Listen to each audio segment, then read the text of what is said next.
How old are you today? 3. And what is your name? And where do you live? Nebraska. Who's your mommy? Sonia. Who's your daddy? Daddy. Popo. Who's your sister? Cassie. That was 8 years ago. Looking at Colton now, you would have never guessed that he almost died in 2003. His father, Todd, tells about Colton's near-death experience in the book, Heaven is for Real. And he started throwing up into the toilet, you know, and at first we're like, okay, he's got the stomach flu, because the doctor said it was going around. Colton's condition only got worse as days passed. His doctor discovered his appendix had burst. An infection was spreading in his body. Time was running out.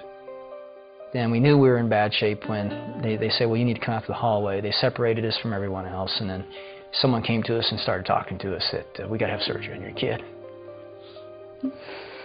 It was tough. Seeing your boy be lifeless when he was a very vibrant child. And it was at that moment that we were looking at each other. I remember my wife holding Colton in that hallway, just us. He's not even moving. We went to the surgery prep area, and I remember them hauling him away and him just yelling at me, Daddy, don't let him take me, Daddy, don't let him take me. Then I went back to the pre-op room where we had left some stuff, and I was finally alone, shut the door, and I just broke down and I was mad at God. I just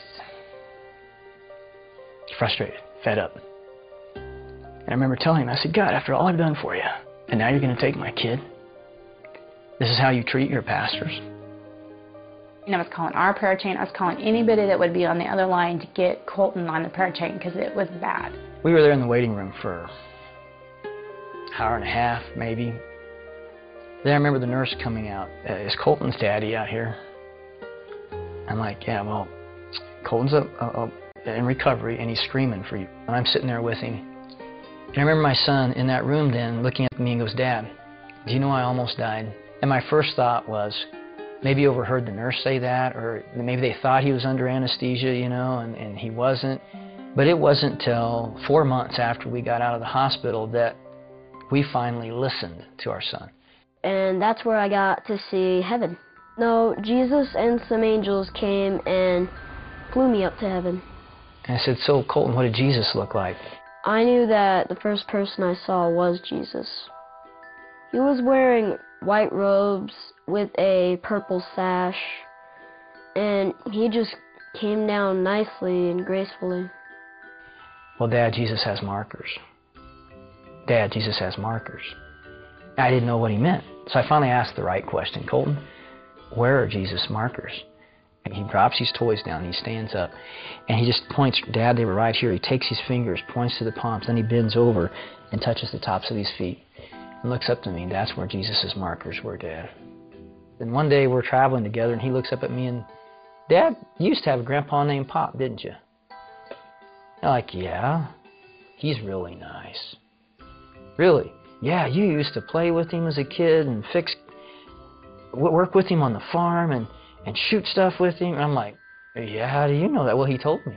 A figure came up, and he was Pop. He asked me, are you Todd's son? I said yes. He said that he was his grandpa, so that's where I met him. Yeah, Pop, I was very close to him, and he was my most significant male role model when I was a kid growing up. But he was killed in a car wreck before I turned 7. I was busy paying bills again, because that's my job, and he came up and told me he had 2 sisters.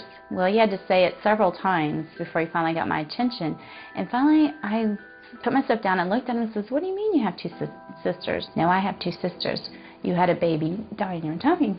And I just looked at him like, well, how do you know you have 2 sisters? Well, she told me. And then he proceeded to describe her. She looked like Cassie, but she had brown hair. And first time when she saw me, she just came up and hugged me. I miscarried the weekend of Father's Day weekend, which made it even rougher. And we thought we'd dealt with it. We gotten over, we accepted that the baby had died. But when he said he had 2 sisters, I think I was in shock first and then trying to realize, what is he telling me? And so I knew that he had seen her, and after he described her, and he said, she's just waiting for you guys to come to heaven. You know, as we talked about heaven and he was telling me all these wonderful details, I just felt like I had to ask him, did he want to come back? I knew that I was leaving heaven because Jesus came to me and said, Colton, you need to go back. Even though I didn't want to go back, he said that he was answering my dad's prayer. I remember that prayer. That irreverent, that disrespectful, screaming at God prayer. I was like, he's answering that prayer? Today, Colton is a healthy 11-year-old and shares his heavenly journey with boldness. I learned that heaven is for real, and you're going to like it.